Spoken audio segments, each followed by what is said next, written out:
All right, everybody, if you've been following my home disaster lately, where my house has tried to bankrupt me by falling down around my ears, I wanted to do a little update for you here.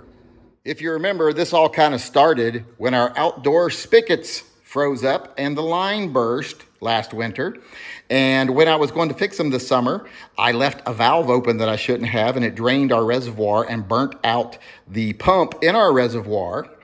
And had to get that fixed. They wanted to charge me $2,500 to do that. I did it myself for like $600. And unfortunately, while I was doing that myself, I broke the line that goes underground to our well house. So I had to replace the line, so I got that done. That was cheap. That was just a few parts and some manual labor. But after that was done and the water came back on, our kitchen wasn't working. You couldn't get water to the kitchen, so I thought maybe some debris had gotten in the line and clogged up something in the kitchen. So I went to replace the faucet in here, and the little CPVC pipe that goes up to the fitting snapped and flooded the kitchen, just flooded it, like 2 inches of water in like no time whatsoever. So we had to replace the flooring because it got all the carpeting wet through here, etc. So we had to tear that up. And then when we were tearing that up, we found black mold on some of the decking and in some of the other places. So we had to replace the decking underneath and all that. But I didn't want to have to replace the whole house, so I only replaced to the doorways. If you go back and go into the bedrooms and stuff, there's transitions at the doorways and there's still carpet in all the other rooms. But I did the rooms that touch because there was nowhere to stop in through here. So I did all these rooms that touch, and we got this on clearance, so it didn't cost us very much. So that's pretty good. There's turnip. Everybody say hi to turnip.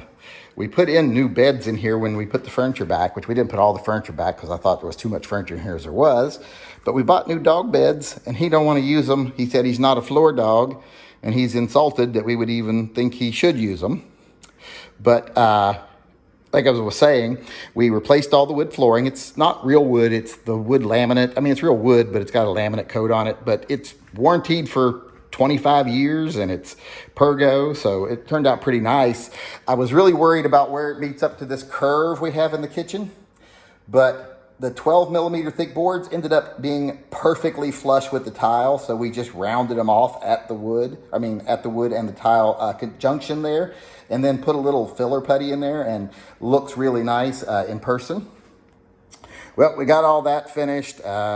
And if you remember, the doors were off the cabinets at the time. And of course, we got everything put back, all the cabinets, like in the kitchen. That was a real problem. I mean, the cabinets in the dining room with all the collectibles and stuff in it. And then the living room, same thing. Those were a pain to get back in place and get everything out of them cleaned.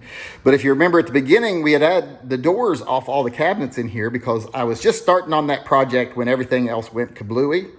I actually got around to getting that done now. Painted the bottoms a pale brown, the tops a pale green to go with the brown countertops. And I actually like the way it made the terracotta tile look now. It used to look really pink. Now it looks like terracotta because it had that orange oak in here, that red oak. But got this done. Now these cabinets are those modern looking ones 25 years ago that don't have any hinges or knobs or anything. They have these little cutouts at the top that you use to open the doors. And I don't like that. So I put these edge pulls over top to cover it, and then I put sea glass on the upper cabinets there, little sea glass handles. I really like the way it lightened things up in here. Looks a lot nicer. So got everything done, everything fixed, and thought, oh, well, now we're done. We went through the broken pipes and the pump being out and the bad sink and the flooding and the black mold and replacing the flooring. And I'm like, well, at least nothing else can go wrong. And then our air conditioning went out. And that cost us like $500 to find out it was a $12 part. So that was not great, but we got through that. And I thought, well, now at least nothing else can go wrong. Well, then our water heater decided to give up the ghost, so had to fix that. He replaced all the thermostats, the elements, still couldn't get hot water, so I didn't know what was going on. But finally got that fixed. It turned out there was air trapped in it, and it wasn't filling all the way up.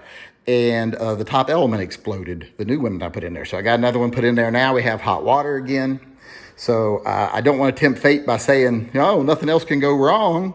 because it could, but hopefully nothing else will go wrong. Although, as I say this, our washing machine back there is making a sound like a wounded water buffalo. I don't know what is going on with it, but that's going to have to be replaced, obviously.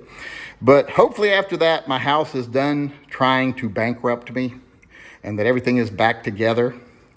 Fingers crossed, but I think we might be done with the repairs, and I think everything turned out nice. I like the way it looks in here better, more airy. I didn't put back all the furniture. I left one of the couches out and put that little bench over there.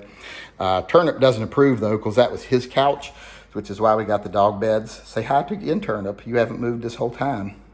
But there you go. There's an update on what's going on. Pretty much everything is done. Until something else goes wrong, we should be fine.